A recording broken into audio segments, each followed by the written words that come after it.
Try तो कर try ए बस ए लिखी का काम आज पढ़ने वाले फाइनल अकाउंट्स। फाइनल अकाउंट्स मतलब फाइनेंशियल स्टेटमेंट ऑफ कंपनी या कोई भी बिजनेस ऑर्गेनाइजेशन। अब बेसिकली क्या होता है ना, हम जब सीक्वेंस फॉलो करते हैं कोई भी अकाउंटिंग ट्रांजैक्शन की जर्नी क्या होती है, सबसे पहले वो किधर आता है, जर्नल बराबर। जर्नल से कहाँ आएगा वो, लेजर लेजर के बाद आता है वो ट्रायल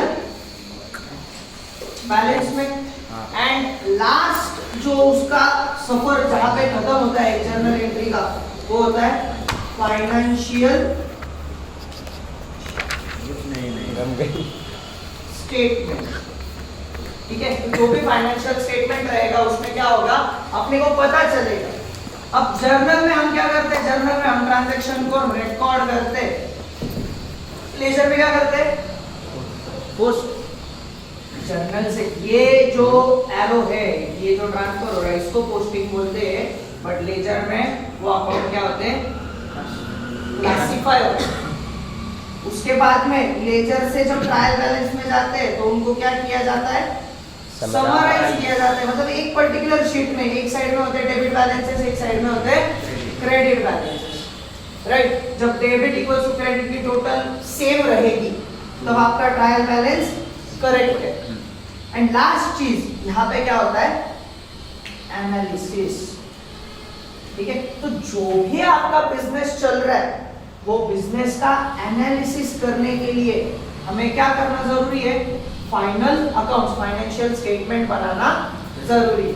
अब बिजनेस का एनालिसिस करना मतलब सबसे मेन पर्पस क्या है, हम बिजनेस क्यों करते हैं, प्रॉफिट के लिए। प्रॉफिट के लिए। एट द एंड बिजनेस में प्रॉफिट हो रहा है कि लॉस हो रहा है, ये समझने के लिए हम क्या करते हैं, बिजनेस का फाइनल अकाउंट बनाते हैं। तो इसका मेन पर्पस क्या है, टू डिटरमाइन प्रॉफिट और लॉस ऑफ बिजनेस। हमें समझना है कि हमारा बिजनेस कैसे चल रहा है, हमारे बिजनेस में प्रॉफिट हो रहा है या लॉस हो रहा है, क्या सिचुएशन है बिजनेस की। Okay, second thing, to understand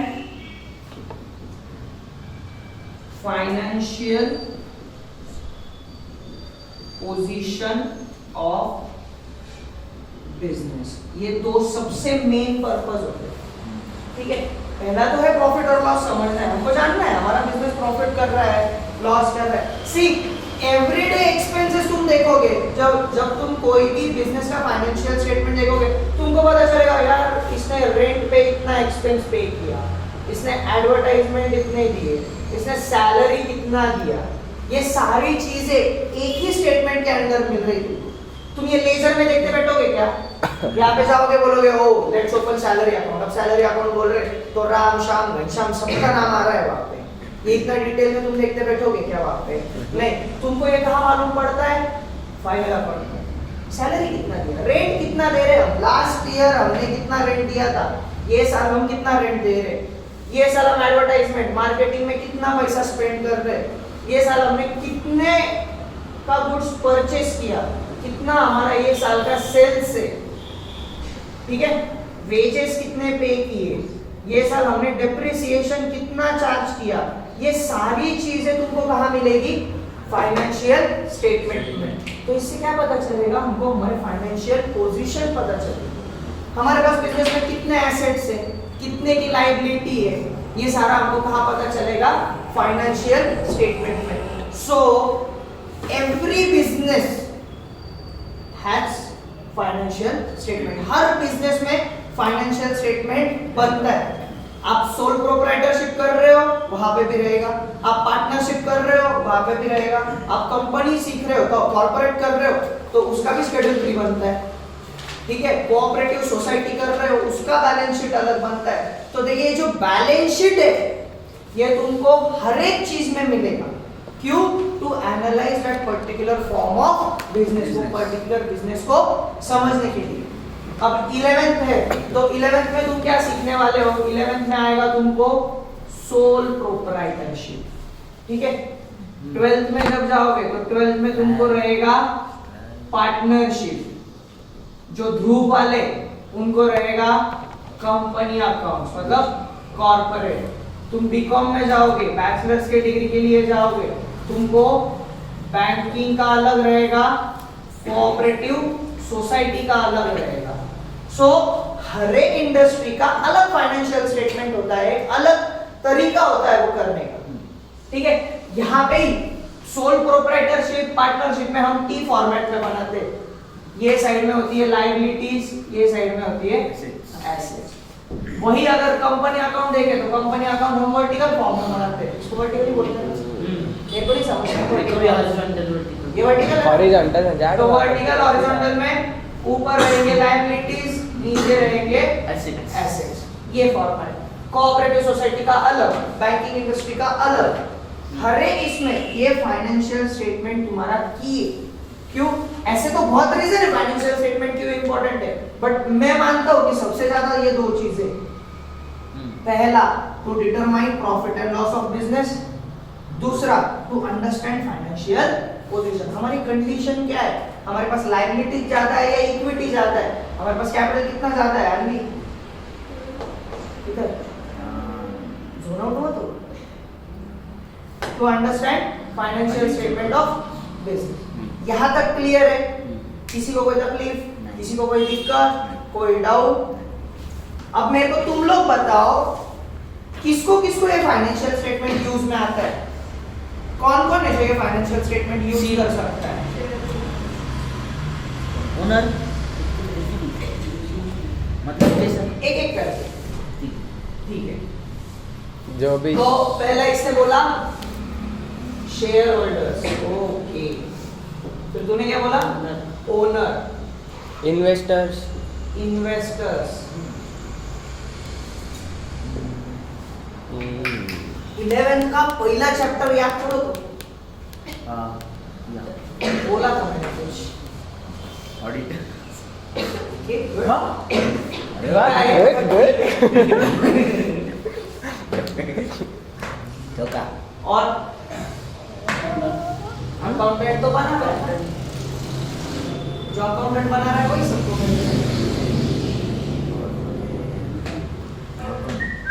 बोला ना एक और कितने बोले? वकील, इसको एडवोकेट बोलते हैं। ऑडिटर आया मतलब एडवोकेट आएगा, ये ना सॉरी। बस और क्या है? कौन है? गवर्नमेंट। हम स्मॉल। शेयर होल्डर ऑब्वियसली क्यों देखेगा भाई, मैंने पैसा दिया है, मेरा पैसा कहाँ पे यूज हो रहा है, ये समझना नेसेसरी है। Share holder, owner, basically share holder owner most of the time चलता है, बट ओनर है अलग, उसको ध्यान में आ रहा है मेरा बिजनेस में प्रॉफिट हो रहा है या लॉस हो रहा है। इन्वेस्टर देखेगा मैं जो पैसा इन्वेस्ट कर रहा हूँ उसमें रिटर्न ऑन इन्वेस्टमेंट कितना है, कितने पैसे मुझे वापस मिल रहे हैं, बिजनेस कितने टाइप से ग्रो हो रहा है। अगर कैपिटल एम्प्लॉयड, अगर इतना कैपिटल लगा है तो वो कैपिटल एम्प्लॉयड पे रिटर्न कितना आ रहा है, ROCE जिसको बोलते हैं। ऑडिटर्स देखेंगे बिजनेस में कुछ फॉल्ट है या नहीं है, कहां से पता चलेगा? फाइनेंशियल स्टेटमेंट, रिकॉर्ड से। एक्चुअली ऑडिटर ये सारी चीजें देख सकता है। उसके बाद गवर्नमेंट, क्यों गवर्नमेंट देखेगा? अगर गवर्नमेंट तुमको टैक्स चार्ज कर रहा है तो ऑब्वियसली टैक्स किस पे होता है? प्रॉफिट पे। प्रॉफिट कहां पे मिलता है? ठीक है। क्रेडिटर्स, क्यों चेक करेंगे क्रेडिटर्स? तुम बताओ। देख ले सही है क्या नहीं, देखेंगे सही है क्या नहीं, अरे वो तो सभी देखेंगे। क्रेडिटर्स ये देखेंगे कि बिजनेस में लायबिलिटीज कितनी है, एसेट्स कितनी है। एसेट्स और लायबिलिटीज हमेशा सेम होती है, बट नहीं, लायबिलिटीज दो हिस्सों में होती है, एक होती है कैपिटल, दूसरी होती है लायबिलिटीज। ठीक है, तो अगर कैपिटल ज्यादा है मतलब किसका पैसा ज्यादा है? ओनर का पैसा ज्यादा है। ठीक है, वही अगर लायबिलिटी ज्यादा हो गई तो डेट ज्यादा हो गई। कर्जा कर्जा कर्जा, एक पर्टिकुलर बंदे ने 10 बैंक से लोन लेके रखा है, किसी एक बैंक को तो भी गारंटी है कि अपना पैसा पूरा मिलने वाला है? नहीं। वो क्या देखेंगे वो टाइम पे? एसेट्स देखेंगे कि अगर हम ये पर्टिकुलर एसेट बेचे तो हमको क्या कितना पैसा मिलेगा, हमारे पास कितना पैसा आ सकता है। फॉर एग्जाम्पल मेरे पास एज्यूम करते, मेरे पास नहीं, आदमी का एग्जाम्पल लेते, आदमी के पास 20 लाख रुपए की एसेट है बट उसकी एक्सटर्नल लायबिलिटी सिर्फ 15 लाख है, 5 लाख उसका कैपिटल है। एक्सटर्नल लायबिलिटी कितना है उसका? 15 लाख। वो सारे लोन्स पे कर सकती है, बराबर?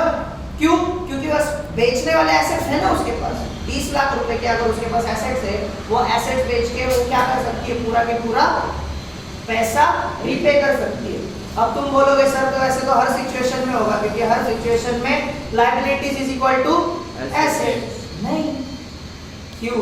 क्योंकि जो एसेट्स की प्राइस हम रिकॉर्ड करते हैं वो हिस्टोरिकल कॉस्ट पे करते हैं ना, उसमें हम डिप्रिसिएशन कंसीडर नहीं करते। मार्केट प्राइस पे करते हैं क्या? नहीं। हो सकता है मार्केट प्राइस बढ़ी हो सकता है मार्केट प्राइस कम हुई हो, बट इससे हमको क्या पता चलता है बैलेंस शीट में कि हमारी लायबिलिटीज कितनी है, हमारे पास एसेट्स कितने हैं। अब लायबिलिटीज में भी हमने दो टाइप सीखे थे, लॉन्ग टर्म करंट लायबिलिटीज और long term liabilities. Current liabilities मतलब क्या? 1 साल से कम। लॉन्ग टर्म मतलब क्या? 1 साल से ज्यादा। Same goes with assets, assets में भी सेम है, बराबर है? तो to understand all this things कि ये जो है ये यूजर्स है, तुम्हारे फाइनेंशियल स्टेटमेंट के ये यूजर्स है। इतने लोग देखने वाले कि हाँ भाई ये जो पैसा आ रहा है ये पर्टिकुलर बिजनेस में कैसे आ रहा है, क्यों आ रहा है। कंपटीटर्स भी तुम्हारे फाइनेंशियल स्टेटमेंट देखते हैं। कैसे? हाँ, जो लिस्टेड कंपनीज होती है, कंपनीज का रूल होता है कि उनको रजिस्ट्रार के पास फाइनेंशियल स्टेटमेंट हर क्वार्टर फाइल करना पड़ता है। साल में कितने क्वार्टर आते हैं? 4। कौन से?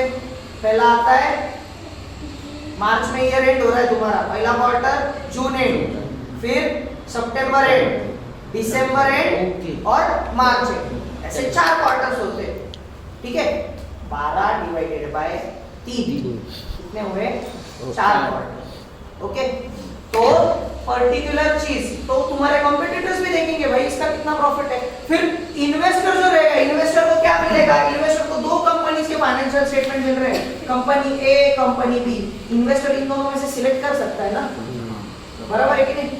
कि कैसे सिलेक्ट करेगा? वो देखेगा यार कौन से इसमें हमको रिटर्न ऑन इन्वेस्टमेंट जाता है, कौन से इसमें रिटर्न ऑन कैपिटल एम्प्लॉयड जाता है, कहाँ पे बिजनेस का फायदा हो रहा है, कहाँ पे डेब्ट इक्विटी रेशियो अच्छा है। ये सारी चीजें तुम 12th में भी सीखने वाले हो, तुम नहीं सीखने वाले हो, सीबीएसई वाले सीखने वाले हैं, बट स्टिल तुमको एडिशनल इंफॉर्मेशन में दे दूंगा, वो प्रॉब्लम नहीं है। तो अब जब देख रहा है इन्वेस्टर, इन्वेस्टर क्या कर रहा है? इन्वेस्टर पढ़ रहा है फाइनेंशियल स्टेटमेंट, ये रेशियोज निकाल रहा है एंड क्या कर रहा है?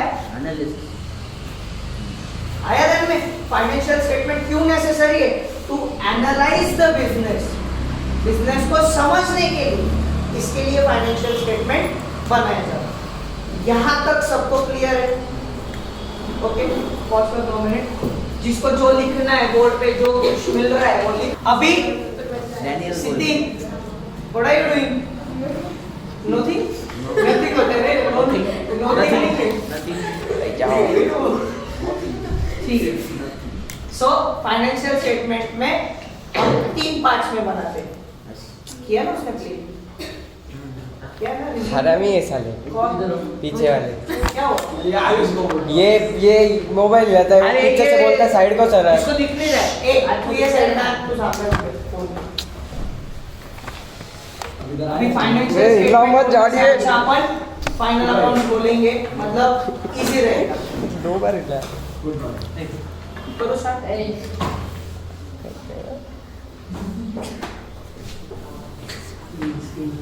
अब ये जो फाइनल अकाउंट है ना, जो सोल प्रोप्राइटरशिप का हम फाइनल अकाउंट बनाते हैं, पार्टनरशिप में भी सेम यूज होता है, सोल प्रोप्राइटरशिप में भी सेम यूज होता है।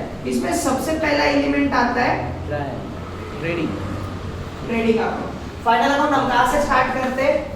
Trading account. मैं कब से ट्रायल जब भी आया तभी ट्रेडिंग बोल दिया।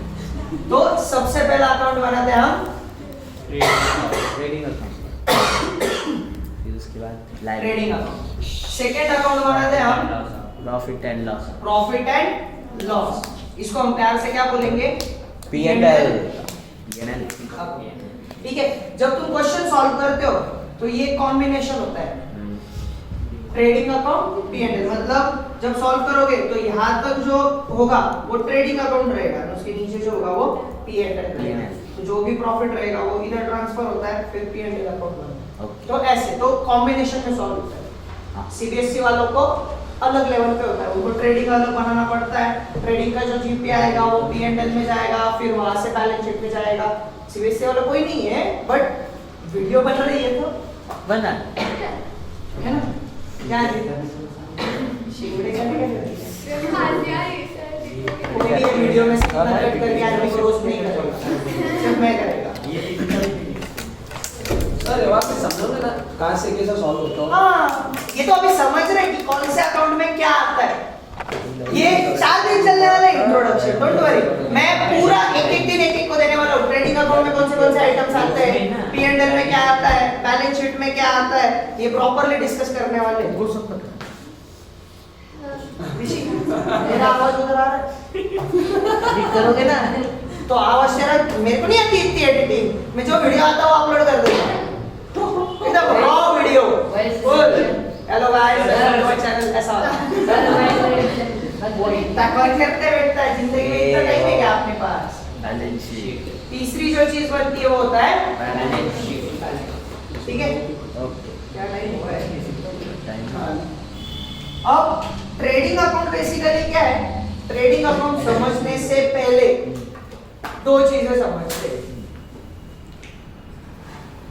डायरेक्ट एंट्री, एक्सपेंस रेट, जो ली फटाफट लिखते इनका डायरेक्ट एंड एक्सपेंसेस। इनडायरेक्ट कौन समझाएगा इसको? निहाल। Very good. ओए मैं क्या बोल ऐसे आवाज अभी मतलब क्या चौका है? पढ़ के आने को बोला था। सर वो बोल रहा जो बोल देते हो डायरेक्ट जो से दे देते हो इनडायरेक्ट। वो तो टैक्स का बना, डायरेक्ट टैक्स इनडायरेक्ट है। ऐसा नहीं नहीं भी आया हुआ, अभी किसी को भी शैडो देखी मैं। डायरेक्ट एंट्री मतलब जो ये ना shadow डायरेक्ट एंट्री मतलब इनडायरेक्ट क्या बुक पहले से मेरे इधर नहीं दिखेगा। शैडो के आपको आती है लिखा है क्या? बोल सकते क्या लिखा है? अनवी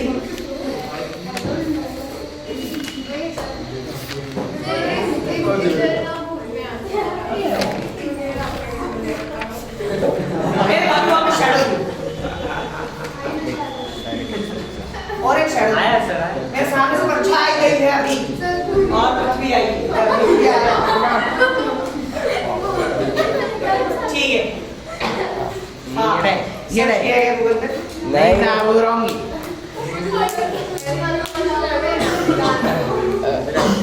तो डायरेक्ट एक्सपेंस म्हणजे जो बिझनेस या कोई ऑर्गेनाइजेशन को डायरेक्टली अफेक्ट करे, जैसे कि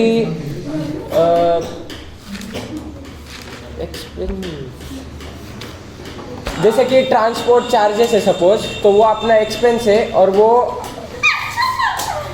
जैसे कि ट्रांसपोर्ट चार्जेस है वो अपने बिजनेस का सपोज एक्सपेंस है और वो बिजनेस को डायरेक्टली अफेक्ट कर रहा है। तो और उसी के अपोजिट में देखें अगर इलेक्ट्रिसिटी, मीनिंग बहुत बराबर दिया, एग्जांपल में हल दिया। ये डायरेक्ट इनडायरेक्ट है ना, मैंने 11 के बेसिक्स। हाँ, तो बहुत पुराना है ना। बहुत पुराना नहीं है, 3-4 महीने। जुलाई में 3 साल तो हुआ। यही बहुत पुराना है ना। तो है क्या, स्टार्ट है ना। इसने लिखा भी नहीं है, कभी नहीं लिखा ही नहीं है। शर्म कर। मैंने चेक भी किया है। चेक नहीं किया है, आप भी देखो। लिखा ही नहीं, देखो लिखा इधर से, तो एग्जांपल शुरू है। ठीक है, तो डायरेक्ट एक्सपेंस क्या होता है? हमने डिस्कस किया था फिक्स्ड वेरिएबल। शांति मत पढ़ना, सॉल्व झालं पक्का। मला नाही विश्वास. डायरेक्ट एक्सपेंस मतलब क्या मैंने किया अबे ये रे वाला तू उधर बैठ रे, वो बेंच पे बैठ जा, इधर वो बेंच पे चल, ठीक है। लिखा तो कुछ है नहीं। इधर डायरेक्ट एक्सपेंस मतलब वो एक्सपेंस जो डायरेक्टली बिजनेस को अफेक्ट करते हैं। डायरेक्टली कैसे अफेक्ट करेंगे? शुक्रिया ऊपर क्या आया प्रोडक्शन में, हाँ बता। मैन्युफैक्चरिंग में। हाँ अब बोलो production and manufacturing same. Production मतलब प्रोडक्शन है ना, मैन्युफैक्चरिंग मतलब मैन्युफैक्चरिंग, प्रोड्यूस करने में प्रोडक्शन, ट्रेडिंग, जो भी डायरेक्टली रिलेटेड। ठीक है, अब ऐसे बहुत से एक्सपेंस होते हैं जो डायरेक्टली प्रोडक्शन से रिलेटेड है, जैसे कि रॉ मटेरियल परचेस करना, बराबर? रॉ मटेरियल अगर परचेस नहीं करेंगे तो प्रोडक्शन होगा क्या? बिजनेस में कच्चा माल ही नहीं है अपने पास, रॉ मटेरियल ही नहीं है, तो उस पे प्रोसेस होने वाली है क्या? प्रोसेस होने के बाद फिनिश गुड्स मिलने वाले हैं क्या? नहीं। तो रॉ मटेरियल परचेस कर रहे हैं, या फिर कोई भी परचेस। ट्रेडिंग मतलब क्या? To buy and sell. हम जो पर्टिकुलर प्रोडक्ट बाय कर रहे हैं, परचेस कर रहे हैं फॉर रीसेल, हमको वो वापस क्या करना है? बेचना है। तो अगर हम परचेस ही नहीं करेंगे तो सेल्स होगा क्या? नहीं। सो जो भी एक्सपेंसेस ये किससे रिलेटेड है?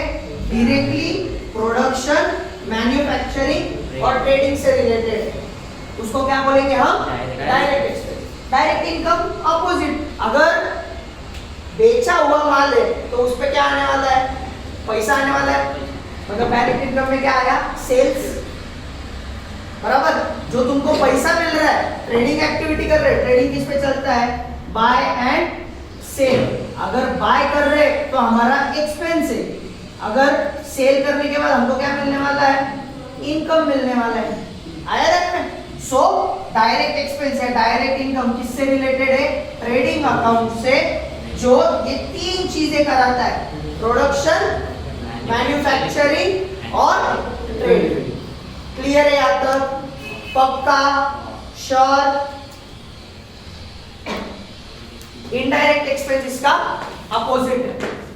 ओके, जो डायरेक्टली प्रोडक्शन को अफेक्ट नहीं कर रहा है लेकिन जरूरी है, वो एक्सपेंस होना जरूरी है। क्लास का अगर एग्जांपल ले, यहाँ पे प्रोडक्शन वगैरह कोई एक्टिविटी नहीं हो रही, बट लेट्स से कि मैं तुमको सिखा रहा हूँ, बराबर? तो तुम लोग मुझे क्या दे रहे हो? प्रोफेशनल सर्विसेज के लिए फीस पे कर रहे हो। अब यहाँ पे इनडायरेक्ट एक्सपेंस क्या है? ये इलेक्ट्रिसिटी। क्लास में अगर इलेक्ट्रिसिटी नहीं रही तो एडमिशन आएंगे क्या? अंधेरे में हम सीखेंगे क्या? हम इतने तो होशियार नहीं है कि उद्बत्ती के प्रकाश में हम ऐसा पढ़े, बराबर? तो वो होने वाला नहीं है। स्टेशनरी, अगर स्टेशनरी नहीं रही तो यहाँ पे हम सीख सकते हैं क्या? ओरली सब चीजें हो सकती है, सब चीजें बता सकता हूँ, ऑप्शन है उसको कि हाँ हम डे लाइट में पढ़ाई करेंगे 6 के पहले, हो सकता है, बट नेसेसरी है हमारे लिए। ये हमारा क्या है? Indirect expense. रेंट हो गया, इलेक्ट्रिसिटी हो गई, स्टेशनरी हो गया, फर्नीचर हो गया, बराबर? तो these are what? Indirect expense. Directly production को अफेक्ट नहीं करते, बट इनडायरेक्टली ये क्या है? इनकी कॉस्ट लगती है। जब कभी साल के एंड में, हमारा बिजनेस ईयर कब तक होता है? फाइनेंशियल ईयर 1 अप्रैल टू 31 मार्च। जब कभी मैं 31 मार्च को सोचूंगा कि ये साल मेरा कितना प्रॉफिट हुआ, तो मुझे ये एक्सपेंस भी सब्सट्रैक्ट करने पड़ने वाले और ये एक्सपेंस भी करने पड़ने वाले। ये सब्सट्रैक्ट नहीं करूंगा तो मेरे को प्रॉपर प्रॉफिट मिलेगा क्या? नहीं। मैं कंसीडर करते हो ये भी इनकम कंसीडर करूं और ये भी इनकम कंसीडर करूं, बराबर? अगर क्लास की फीस मुझे आ रही है तो मेरी पैसिव इनकम भी है ना अलग। जो ऑडिट फीस आती है वो क्या है? मेरी इनडायरेक्ट इनकम। जो बैंक में मेरे को इंटरेस्ट मिल रहा है वो क्या है? मेरा इनडायरेक्ट इनकम। कमीशंस मिल रहे हैं वो क्या है? Indirect income. शेयर मार्केट में प्रॉफिट हो रहा है वो क्या है? मेरा इनडायरेक्ट। डायरेक्ट इनकम क्या है? मेरा क्लास की फीस 11 12 सीए फाउंडेशन से जो भी फीस आएगा वो मेरा क्या है? Direct income. इनडायरेक्ट इनकम क्या है? तो अलग अलग सोर्स है, सेकेंडरी सोर्स ऑफ इनकम। ये कहां पे आएगा? Indirect income. तो ये दोनों अलग अलग साइड में क्यों लिखा? ट्रेडिंग में क्या आएगा? Direct expense. Profit and loss में क्या आएगा? क्लियर है? यहाँ तक किसी को कोई दिक्कत नहीं। लास्ट पॉइंट है आज का बैलेंस शीट। तो बैलेंस शीट में क्या आता है? Assets and liabilities. बिजनेस के जो भी एसेट्स है, जो भी लायबिलिटीज है, वो कहाँ पे आएंगे? Balance sheet. क्लियर है? तो जो हमने एक बार याद करो, capital expenditure and revenue expenditure पढ़ा था स्टार्ट में। हाँ, तो ये दोनों में क्या आता है? रेवेन्यू। और यहाँ पे क्या आता है? कैपिटल। कैपिटल। तो capital income, capital expenditure balance sheet में आएगा, और रेवेन्यू इनकम, रेवेन्यू एक्सपेंडिचर किधर आएगा? Trading and PL. क्लियर है? आज के लिए रुकते हैं, कल ट्रेडिंग अकाउंट पूरा पढ़ेंगे। ठीक है?